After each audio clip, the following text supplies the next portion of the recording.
জয় গৌর, জয় নিতাই। আজ 8ই শ্রাবণ 1433 ও 25শে জুলাই 2026 শনিবার শয়ন একাদশী। এই শয়ন একাদশীর দিন আমি শ্রী চৈতন্য চরিতামৃত পাঠ করছি। আজ আমি পাঠ করছি শ্রী চৈতন্য চরিতামৃতের মধ্যলীলা দ্বিতীয় খণ্ড, পঞ্চদশ অধ্যায়, সার্বভৌম ভট্টাচার্যের গৃহে শ্রী চৈতন্য মহাপ্রভুর প্রসাদ সেবার শ্লোক 284 থেকে 302। হরে কৃষ্ণ কৃষ্ণ কৃষ্ণ হরে হরে, হরে রাম রাম রাম হরে হরে। শ্লোক 284। সার্বভৌম গৃহে দাস দাসী যে কুক্কুর, সেও মোর প্রিয়, অন্যজন রহুদূর। শ্লোকার্থ: সার্বভৌম ভট্টাচার্যের গৃহের দাস দাসী, এমনকি কুকুর পর্যন্ত আমার প্রিয়, তার আত্মীয় স্বজনদের কথা আর কি বলবো। ইতি শ্লোক 284। শ্লোক 285। অপরাধ নাহি সদা লও কৃষ্ণ নাম, এত বলি প্রভু আইলা সার্বভৌম স্থান। শ্লোকার্থ: আর কোনো রকম অপরাধ না করে সর্বদা কৃষ্ণ নাম গ্রহণ করো, এই বলে শ্রী চৈতন্য মহাপ্রভু সার্বভৌম ভট্টাচার্যের কাছে গেলেন। ইতি শ্লোক 285। শ্লোক 286। প্রভু দেখি সার্বভৌম ধরিলা চরণে, প্রভু তারে আলিঙ্গিয়া বসিলা আসনে। শ্লোকার্থ: শ্রীচৈতন্য মহাপ্রভুকে দেখে সার্বভৌম ভট্টাচার্য তার শ্রীপাদ পদ্ম জড়িয়ে ধরলেন এবং শ্রীচৈতন্য মহাপ্রভু তাকে আলিঙ্গন করে আসনে বসলেন। ইতি শ্লোক 286। শ্লোক 287। প্রভু কহে অমোঘ শিশু কিবা তার দোষ, কেনে উপবাস করো কেনে করো রোষ। শ্লোকার্থ: শ্রীচৈতন্য মহাপ্রভু সার্বভৌম ভট্টাচার্যকে সান্ত্বনা দিয়ে বললেন, অমোঘ একটি শিশু, তার কি দোষ? কেন শুধু শুধু তার উপর রাগ করে তুমি উপবাস করছো? ইতি শ্লোক 287। শ্লোক 288। উঠো স্নান করো, দেখো জগন্নাথ মুখ, শীঘ্র আসি ভোজন করো, তবে মোর সুখ। শ্লোকার্থ: উঠো স্নান করো, তারপর শ্রী জগন্নাথ দেবকে দর্শন করো এবং তারপর ফিরে এসে ভোজন করো, তাহলেই আমি সুখী হব। ইতি শ্লোক 288। শ্লোক 289। তাবৎ রহিব আমি এথায় বসিয়া, যাবৎ না খাইবে তুমি প্রসাদ আসিয়া। শ্লোকার্থ: যতক্ষণ পর্যন্ত না তুমি ফিরে এসে প্রসাদ গ্রহণ করবে, ততক্ষণ আমি এখানে বসে থাকব। ইতি শ্লোক 289।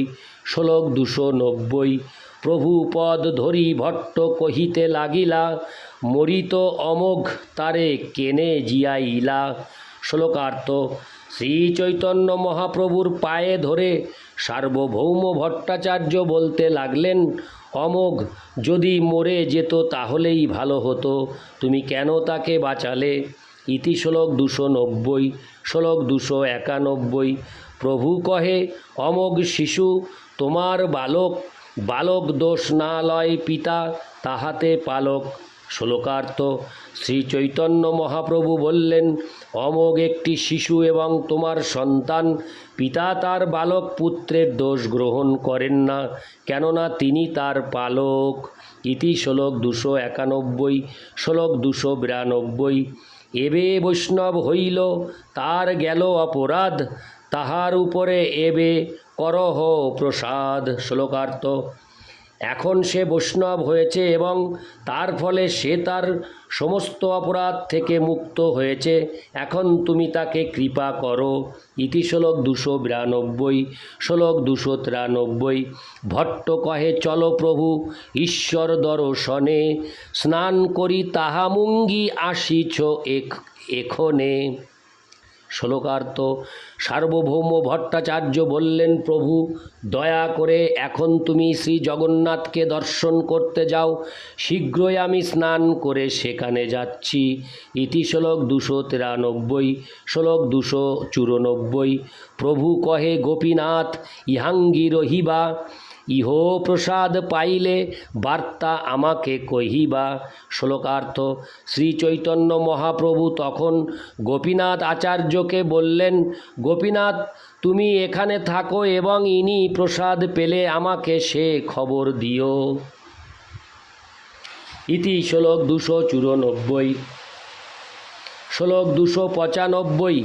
এত বলি প্রভু গেলা ঈশ্বর দর্শনে, ভট্ট স্নান দর্শন করিলা ভোজনে। শ্লোকার্থ।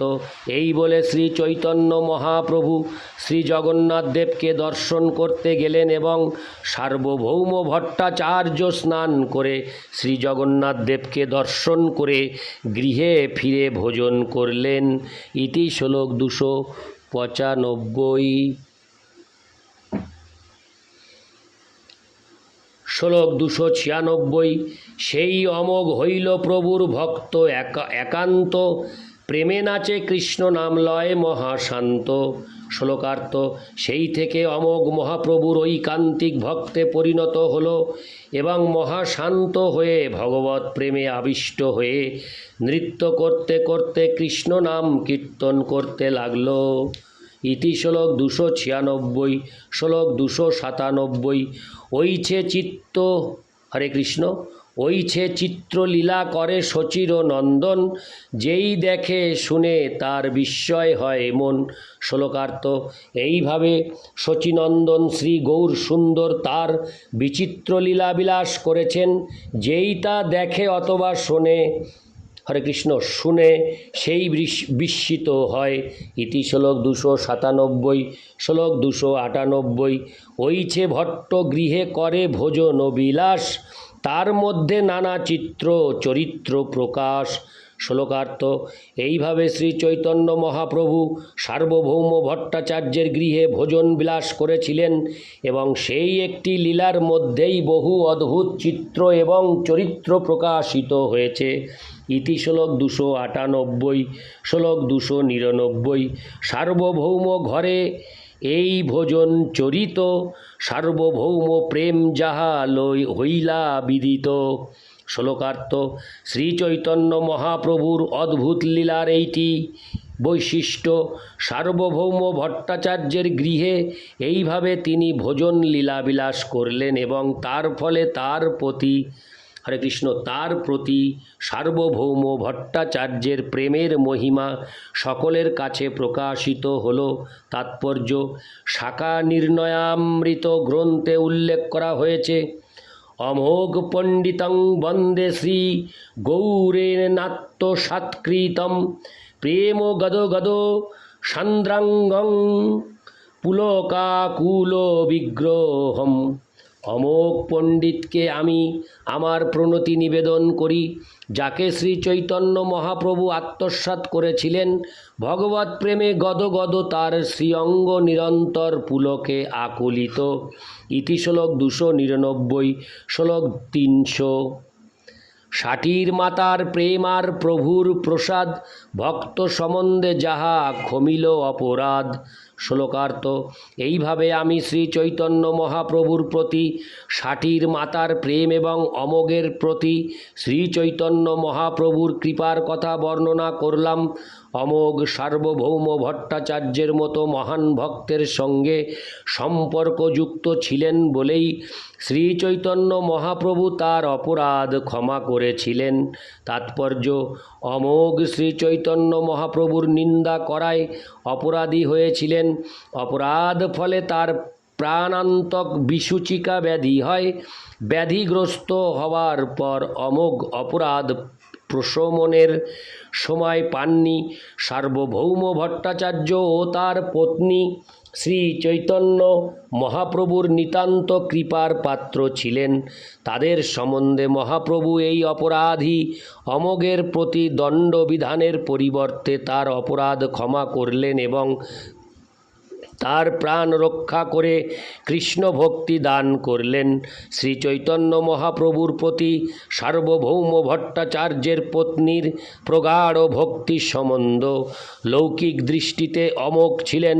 সার্বভৌম ভট্টাচার্যের জামাতা এবং সার্বভৌম ভট্টাচার্য তাকে পালন করতেন, সুতরাং তার অপরাধ ক্ষমা না করলে তার পালক সার্বভৌম ভট্টাচার্যকে গৌণভাবে দণ্ডবিধান করা হয়। এই জন্য তাকে ক্ষমা করে শ্রী চৈতন্য মহাপ্রভু তার ঐশ্বর্য, গাম্ভীর্য ও ঔদার্য প্রকাশ করলেন। ইতি শ্লোক 300। শ্লোক 301।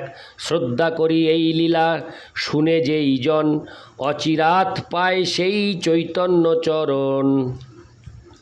শ্লোকার্থ: শ্রদ্ধা সহকারে যিনি এই লীলা শ্রবণ করেন তিনি অচিরেই শ্রী চৈতন্য মহাপ্রভুর শ্রীপাদপদ্মে আশ্রয় লাভ করেন। ইতি শ্লোক 301। শ্লোক 302। শ্রীরূপ রঘুনাথ পদে যার আস, চৈতন্য চরিতামৃত কহে কৃষ্ণদাস। শ্লোকার্থ: শ্রীল রূপ গোস্বামী এবং শ্রীল রঘুনাথ দাস গোস্বামীর শ্রীপাদপদ্মে আমার প্রণতি নিবেদন করে এবং তাদের কৃপা প্রার্থনা করে তাদের পদাঙ্ক অনুসরণ পূর্বক আমি কৃষ্ণদাস শ্রী চৈতন্য চরিতামৃত বর্ণনা করছি।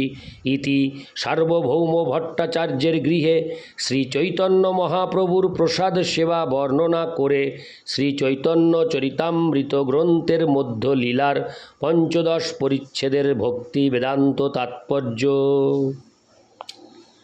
ইতি পঞ্চদশ অধ্যায়। শ্লোক 303।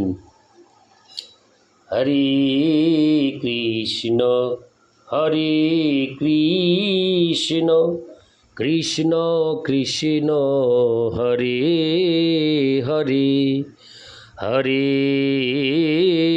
রাম হরে রাম রাম রাম হরে হরে।